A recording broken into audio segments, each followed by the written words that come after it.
Support for Headline Humboldt is made possible in part by viewers like you. Thank you. Coming up now on Headline Humboldt, Planned Parenthood of California loses millions of dollars in funding, at least for now, after a legal blow suffered during its battle against the Trump administration.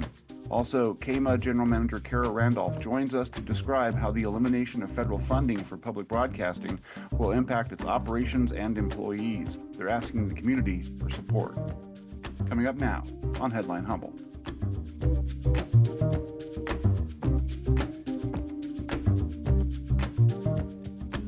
From the top of Humboldt Hill, this is Headline Humboldt. I'm James Falk. Thanks for joining us. President Donald Trump and his fellow Republicans in Congress were successful last week in canceling the government's funding of the Corporation for Public Broadcasting, and through that body of PBS and NPR. Across the country now, public broadcasters are scrambling to determine if and how they might survive that evisceration of federal support. The bigger stations, whose dependence on CPB was relatively small, will likely emerge with major cuts to services and employees. Smaller stations in rural areas like KEET TV and KMUD Community Radio face a much steeper existential challenge. KEET stands to lose roughly half of its annual operating budget. As we speak, managers are crunching the numbers and examining options, none of them good, for how they might persist beyond early this fall, when the funding cuts get real and the long-running support from CPB disappears. They're also waiting for word from PBS and NPR on how those organizations will pass their own cuts along to their affiliate stations. What emerges after all this struggle and soul-searching may look almost nothing like what we have offered by these stations for these past generations. Layoffs, cutbacks, closure, all these remain very much on the table. But for now, the work goes on. Free public media sources without the driving need for profit and the political agendas that seem to plague so many media companies today have been a vital part of maintaining a civil and informed discourse in this country. They tell the stories of their community and help build cohesion and solidarity in a world riven by intolerance. So when reporting the truth is viewed by some as a partisan attack, it's time to examine those partisan accusers and call out that extremism. The podcasters and sycophants that now populate the White House press pool may well be the face of America's new media. Is that acceptable? Without public broadcasters, who will remain to fight that cowardly tide? Our guest today is General Manager Randolph from KMUD to talk about how these cuts will impact the station, its employees, and the community. But first, the news. Public media isn't alone in its struggles. California Planned Parenthood lost all funding this week under a preliminary court order that allows the money to be withheld while a larger legal dispute plays out.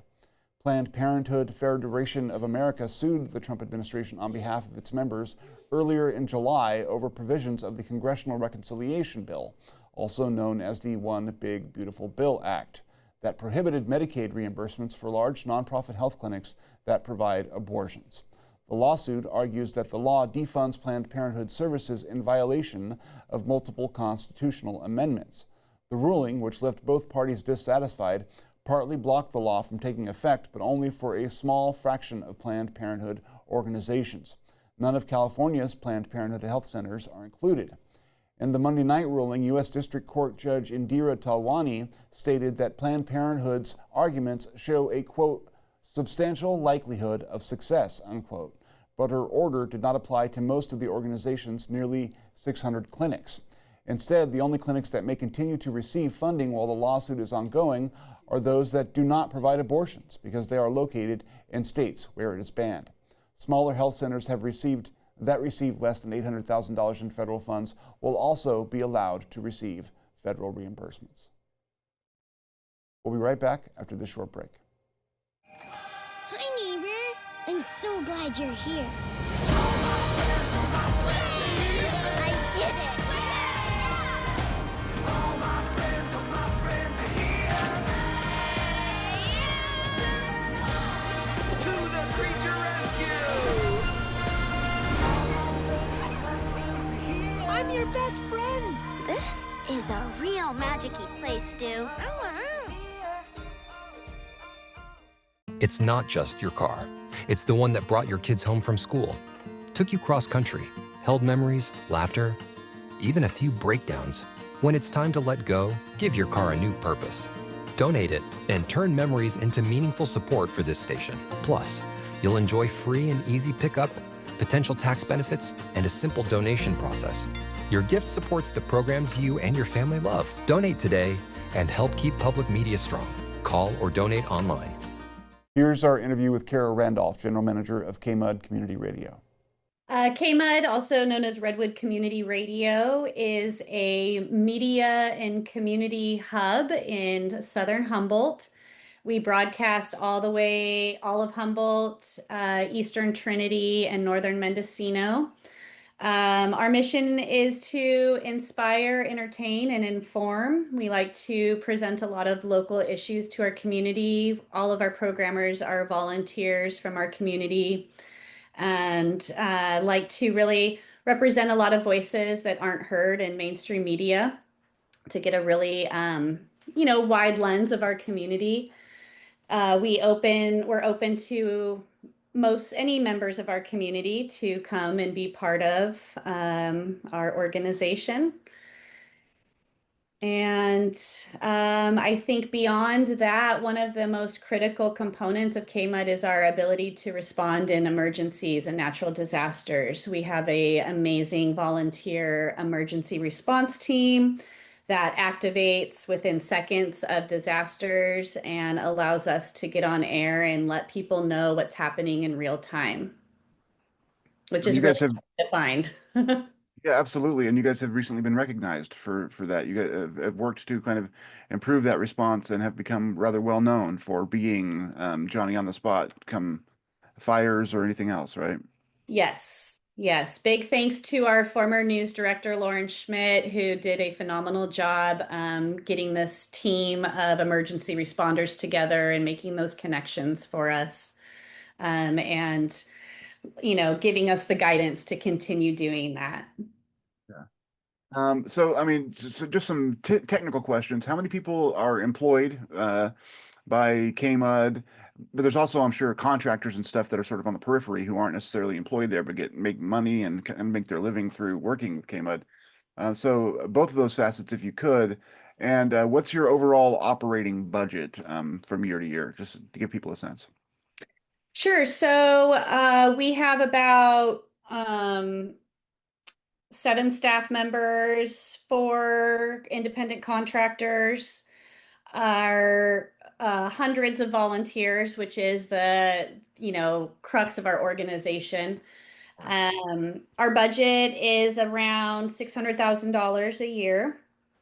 And a lot of that was just lost due to federal funding. We did lose about $125,000 annually. I mean, just like everybody else, that's $125,000 that was there last year and now just isn't ever going to come back, apparently.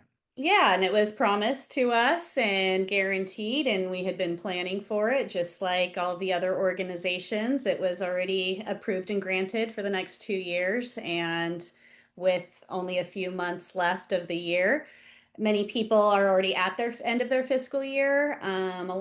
People are scrambling to kind of make up this difference.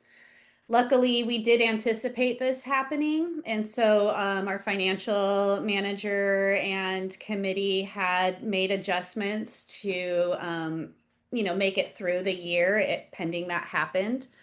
So we don't have any immediate changes on the horizon this year, but there will be some changes, unfortunately, coming up in the next year or two. Yeah. Now, when you say next year, do you mean up until like next July, the next fiscal year, or this calendar year? January, starting next January. January. Yeah. Our fiscal Okay. year is January through December. Yeah.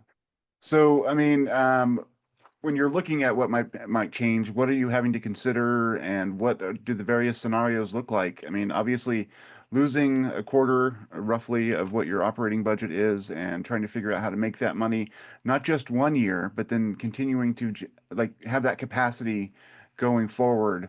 What do those scenarios look like from now at this point?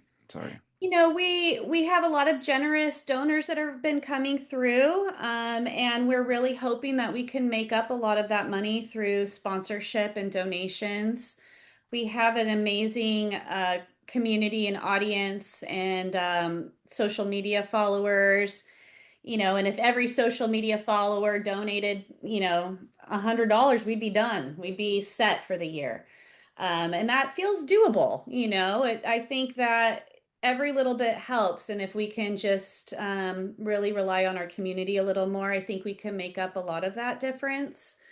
But if we don't, I think some of the bigger costs are our transmitter sites. We do have one of the largest ranges of broadcast for a community radio station.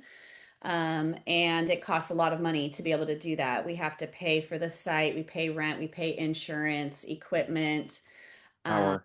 Mhm. power, so it's tens of thousands of dollars a year for each site that we have.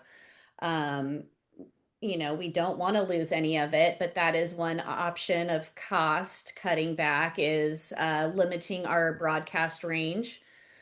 We always will have online streaming capabilities. So hopefully, if we did diminish some of those broadcasting abilities, it would be in the more populated areas where people have internet and access to us through our website. We really want to prioritize our rural community who don't have internet, don't always have power, and are really dependent on KMUD for those emergency responses. I'd Uh, like to discuss. Go ahead. Did you have something else you wanted to add? Oh, well, another huge cost is our news department, and Yeah. that is one of the most important features, so it costs us about $10,000 a month to run our news department. So there may be some cuts there. We still will produce news frequently, and it will be on air. However, we may have to use some more content from other organizations. We may not be able to go out into the field and interview as frequently as we'd like to. Um, we are prioritizing news though, and that will be kind of one of the last areas we cut back, but it is our largest expense at the moment. And I mean, you guys are known for your news. You guys are the little station that could, and have Yeah. been at every major event that I go to. KMUD is there. I think it's been wonderful to watch and a wonderful story. So if that is diminished by all this, I think that would be tremendously sad. Yeah. Um, Heat obviously is in the same position. We don't have, I mean, I'm sort of the dedicated news person, and my position is up. All the positions are up. We lost roughly half of our budget with the CPB cuts. So obviously everyone is scrambling around, and it's the same story. I know that you guys aren't part of NPR, your community radio model. Can you describe for folks what's different about that than from what most people probably think of as public radio stations? Sure. So NPR, National Public Radio, has a lot of other stations that air their content. We are, we don't air NPR content. We are an independent community station, so we don't receive money from NPR. Um, it's just a different organization. There's some community stations that are directly under NPR, and they receive funding from them and more support, access to more syndicated shows. They have a lot of technology they can offer some of their stations, like website development and mentorship. So we have to use other resources for that.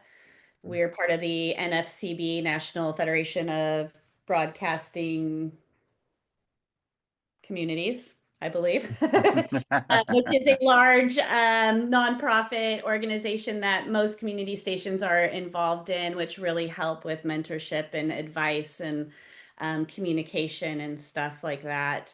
They don't receive funds from NPR. We do receive funding from CPB, though, the Corporation for Public Broadcasting. And so that's where the funding was cut from this last bill, was for CPB, NPR, PBS. It's And interesting to me that by being a community radio, you guys come up with most of your own programming. So you're our voice of Humboldt County. It's not like, you're being piped in from, Texas or, whatever other major NPR station. The yeah. voices that are coming out of the airwaves from KMUD come from Humboldt County or, and tell Humboldt County's story. Mhm. And um, I hope that continues. Same. So, in terms of what you think, the way this has all been framed, and I'm going to try and sort of expand the focus of this a little bit, has been balance in media. The Republican Congress who has taken on this task of cutting back CPB and public broadcasting has argued that NPR in particular and PBS are, I guess, imbalanced. They come at conservatives and they think it's a partisan kind of sort of coverage. Um, you're not part of NPR, so I imagine that smarts a little bit because you have nothing to do with what NPR is doing. But I mean, can you talk a little bit about how you view that from your spot here in Humboldt County, and also just as a news consumer? We've gotten to this place where if news programs don't toe the party line, they're labeled as misinformation or they're labeled as the enemy. And the case of all the CPB supported broadcasters, they lose a bunch of their funding. Do you think that's fair? And what do you think? How does that relate to the broader state of news, in your opinion, in the country? Yeah, well, I think that um, it's unfortunate that the terms diversity, equity, and inclusion have become seen negative by our leaders. Because those are amazing things. And I think that's what we do, and that's why we're a threat, is that we have diverse voices. We include our community. We want to, raise up those voices that you don't hear. And for some reason, that's seen as a threat to the larger administration. And it's something different than what mainstream media does. And it's crucial for us to really have a understanding of each other and our community and recognize all the different facets. We need to hear these voices that have been here for a long time, have unique perspectives, aren't always listened to. And that's what we're losing. While we lose community radio and PBS and these outlets that provide opportunity to people who wouldn't be able to have these platforms. And we're all just going to consume really curated for the current political agenda media, which, is Sides. not, It's not it's not just one great. side. Yeah. Yeah. Yep. So I think losing the diversity of voices is dangerous. Most major media outlets these days are based on a for-profit model, where they sell advertising or that sort of thing. KMUD obviously is community supported, as is KEAT, and then through also CPB and whatnot. How do you think not having a profit motive is good for a news station? And then some people might say, well, you're getting money from the government, so maybe that makes you beholden to what the government wants. Obviously, that's kind of a catch-22 given the current circumstance. But can you talk a little bit about the value of nonprofit news? Yeah, so I mean we're not owned by anybody. Nobody dictates what kind of news we share, what kind of information goes on the air. We're owned by the community. We are owned by the members that want to be part of KMUD. And so not having the risk of losing a corporate sponsor because you say something divisive isn't something we have to deal with. We can be honest. We can talk about controversial things and not worry about losing that huge corporate sponsor or funder. We can be more political. We can have opinions that not everybody in the studio shares. We're hundreds of individuals that obviously have a lot of different ideas, And as long as they're not hateful, we share them on the airwaves, and it's really a blessing to not worry about um, ruining that relationship with a uh, sponsor in that way. I think a lot of commercial stations and corporate stations, for-profit stations, have to very much monitor what they say, kind of toe the middle of the road, and aren't as able to express themselves as freely and honestly as we can as a community station. I mean, I know enough about KMUD to know that you guys are balanced. It's not all one side of the story that you're telling. There's a wide variety of opinion that gets expressed on the airwaves there, and I think it's reflective of sort of the diversity of opinion, like you said, of Humboldt County more broadly, and I think it's important and sacred even.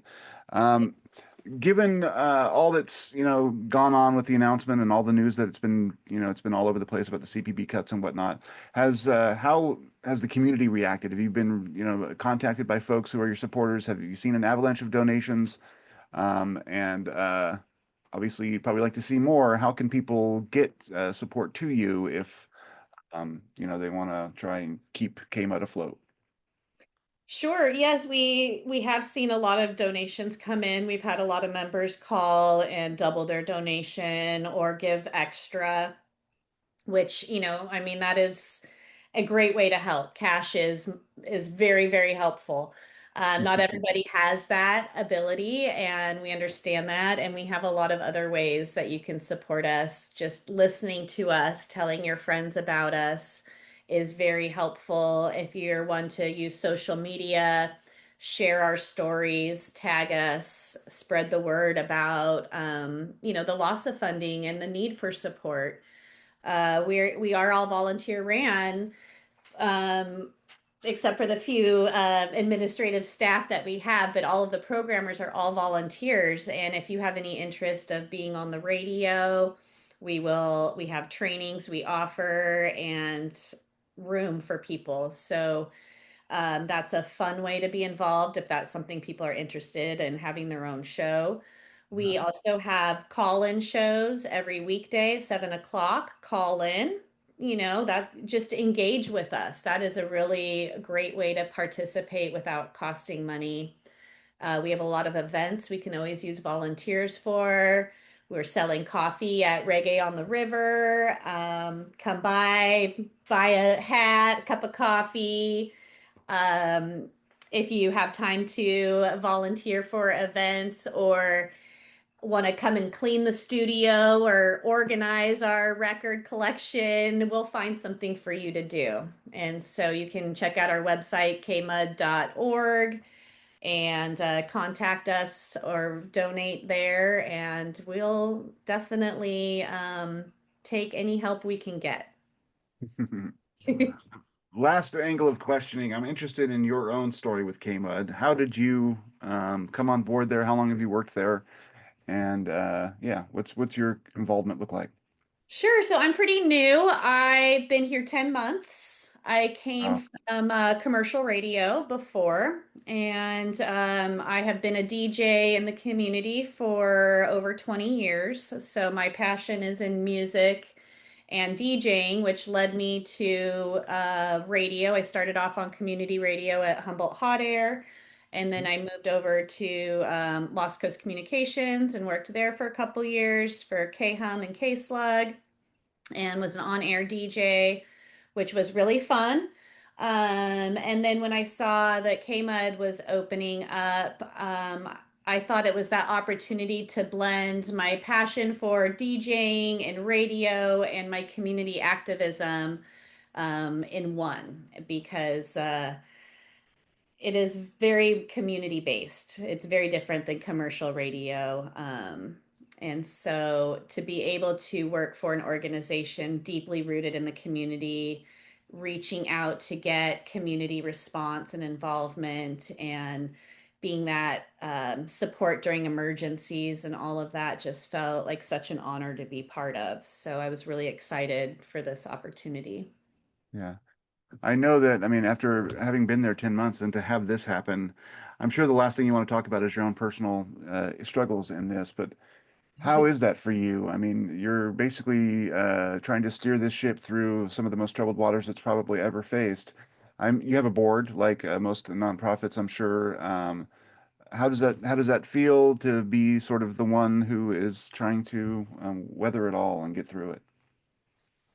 It's a challenge. I'm a rather optimistic person, though, and I find that sometimes in the face of challenges and crisis, we can come together and it does make us stronger. And so it is making our organization really have to work together and brainstorm and become even tighter in collaboration. We've also had to started collaborating with other organizations and trying to see how we can all kind of band together to help each other out and support each other. So we've been working with Humboldt Hot Air a lot, Access Humboldt, and looking forward to kind of networking with some other community stations to you know see what we have that they need or what they have that we need and kind of work amongst ourselves. I think that we can become more resilient and stronger um, by collaborating more. So it's encouraging more collaboration, which is great, Yeah, challenging, absolutely. and wonderful at the Yeah. same time. And everybody here is super passionate about KMUD and the community. So, and they understand where we're at. So it's a real team effort trying to figure out where we can cut back so it's not just one person feeling it all. We're really trying to make universal cuts rather than just one person's job or whatever. So we all might feel it a little bit, but it won't all be on one person. Well, that's pretty much all I had for you. Thank you so much for a stellar conversation and for all your hard work in trying to save the, KMUD and that institution for our community. Thank Uh, you. yeah. Yeah. And If if you have anyone has any cash or time to donate, head over to kmud.org or you could give us a call and we will point you in the right direction. That's it for this week. Thanks for watching. As always, it's an honor to sit here in this chair and talk with you. Stay tuned. Stay informed.